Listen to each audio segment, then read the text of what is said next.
Bismillahirrahmanirrahim. Assalamualaikum warahmatullahi ta'ala wabarakatuh. Allahumma salli ala Sayyidina Muhammad wa ala ali Sayyidina wa maulana Muhammad. Yang saya hormati Rois Syuriah PCNU Solo Al-Mukarram, Pak Kiai Sofwan. Yang saya hormati dari PCNU Ketua FKUB Pak Kiai Masyuri, dan mohon maaf saya tidak bisa menyebutkan satu persatu kepada teman-teman dari Banom NU dan dari organisatoris NU seluruh raya. Perkenalkan, saya Islah Bahrawi, Pak. Saya mungkin banyak saudara-saudara saya di sini, saya asli Madura. Saya ikut serta dalam acaranya Buya Syakur Yasin. Ini sama ini. Buya Syakur dan saya ini sering dianggap sebagai liberal. Ini sering dituding seperti itu. Padahal dua-duanya Nahdien sejati. Dan yang nuding liberal ya orang-orang Nahdien juga. Kami membahas soal surat-surat dalam Al-Quran yang dijadikan dasar oleh kelompok-kelompok jihadis untuk pelaku bom bunuh diri. Salah satunya adalah surat At-Taubah ayat 5, At-Taubah ayat 29, At-Taubah ayat 41. Nah ini kan yang sering disalahgunakan oleh sebagian orang Islam untuk melakukan amalia-amalia teror, pelaku bom bunuh diri atas nama agama. Padahal ayat At-Taubah ini memang unik. Dia turunnya pada tahun ke-9 Hijriah. Dia menjadi surat yang ke-9 dan jumlah ayatnya 129. Banyak angka 9 di situ. Ini seolah-olah Tuhan mau main kiu-kiu ini. Tapi yang harus kita ketahui adalah surat At-Taubah ini turun pasca perang Tabuk. Ini nih. Di situ memang masa-masa perang ketika utusan Nabi dibunuh oleh orang kekaisaran Bizantium. Nabi betul-betul marah di situ karena utusan yang dikirim kepada Raja Heraklius itu dibunuh di situ oleh salah satu dari kelompok Kristen namanya Bani Udrah. Nah, Nabi betul-betul marah sekali di situ, lalu jadilah perang Tabuk. Dan kelompok Heraklius ini adalah orang yang kemudian bersatu dengan kelompok Kristen dari Persia untuk melakukan perlawanan terhadap orang Islam, dan terjadilah perang Mu'tah. Setelah perang Mu'tah berlanjut ke perang Tabuk, turunlah ayat ini. Ayat-ayat perang bos dipakai di hari damai kayak gini. Semua orang ingin dibunuh. Dan ini dipakai oleh mereka yang hanya menerjemahkan secara tekstual tanpa pernah melihat posisi-posisi, circumstances dan kontekstualnya. Dia tidak tahu kapan surat itu turun, dia terjemahkan aja sepolos-polosnya, lalu semua orang ini yang berbeda dengan dia dianggap musyrik, perangi, bunuh mereka, intai mereka. Ini kan yang menjadi rujukan. Nah, tahu nggak surat ini?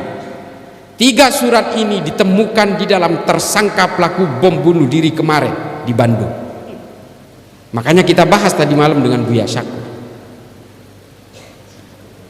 Ini, dan saya mau pertegas sekali lagi, fatwa-fatwa seperti yang dilakukan oleh Abdus Somad tentang harokah istishadiyah inilah yang juga dipakai oleh mereka. Nanti akan ada pembuktiannya. Dipakai oleh kelompok Jamaah Ansarud Daulah di dalam setiap kontennya. Semua fatwa-fatwa dari Abdus Somad tentang jihad istishadiyah ini dipakai oleh orang-orang JAD untuk membuat kontennya di Telegram. Kita sudah temukan itu. Merasa berdosa nggak Abdus Somad? Harusnya merasa berdosa. Dia telah menggiring orang untuk terbunuh di Bandung, menggiring orang untuk terbunuh di Makassar. Dan sampai saat ini dia hanya mengklarifikasi bahwa fatwa ini untuk menjawab pertanyaan orang pelaku bom bunuh diri di Palestina. Dia hanya mengklarifikasi kejadiannya, bukan mengklarifikasi fatwanya. Ini kan bahaya kayak gini. Saya diserang hari ini, diancam hari ini hanya gara-gara membantah pernyataan dari fatwanya Somad ini. Saya tantang sekarang, ayo kita gelut. Nggak apa-apa. Saya hanya ingin menyelamatkan umat. Wallahi, saya nggak cari duit, Pak. Saya dibilang di media sosial ini selalu menyerang Abdus Somad karena iri Abdus Somad banyak duitnya. Ya Allah, orang disangkain lapar semua kali. Ini saya pertegas, saya nggak cari duit di sini. Tanyakan kepada para kiai, ketika beliau mengundang saya, syaratnya satu, jangan saya kasih honor. Ini satu syaratnya kiai, jangan kasih honor saya. Saya jangankan diundang oleh PCNU atau PWNU atau diundang pesantren, kampus atau masjid, saya diundang TV aja nggak minta honornya, nggak mau saya. Saya tidak mau menjadi korban industri berita. Wallahi, saya diundang, saya berbicara berkali-kali soal terorisme peristiwa Bandung ini, diundang iNews, Kompas dan sebagainya. Ketika dia nanyain rekening, nggak usah bayar saya, ilmu saya itu gratis, sak gratis nih. Sampean nggak usah baca buku, saya yang baca, sampean dengerin aja. Baca buku berat bos.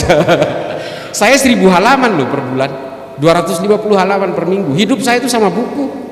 Saya di mana-mana baca buku. Dari hotel saya, dari Grand Mercure tadi ke sini, saya masih baca buku. Ada beberapa bagian paragraf yang saya tidak boleh lupa. Hari ini mau tahu yang saya baca? Yang saya baca adalah salah satu buku pemikiran ateis pertama di dalam dunia Islam. Namanya Az-Zulumiyah, yang ditulis oleh Abul A'la Al-Ma'arri. Ateis itu bukan pemikiran orang Eropa, Pak, pemikiran orang Islam pertama kali. Yang punya pemikiran tidak percaya Tuhan ini adalah Abul A'la Al-Ma'arri, Ibnu Al-Mukaffa, Abu Bakar Ar-Razi.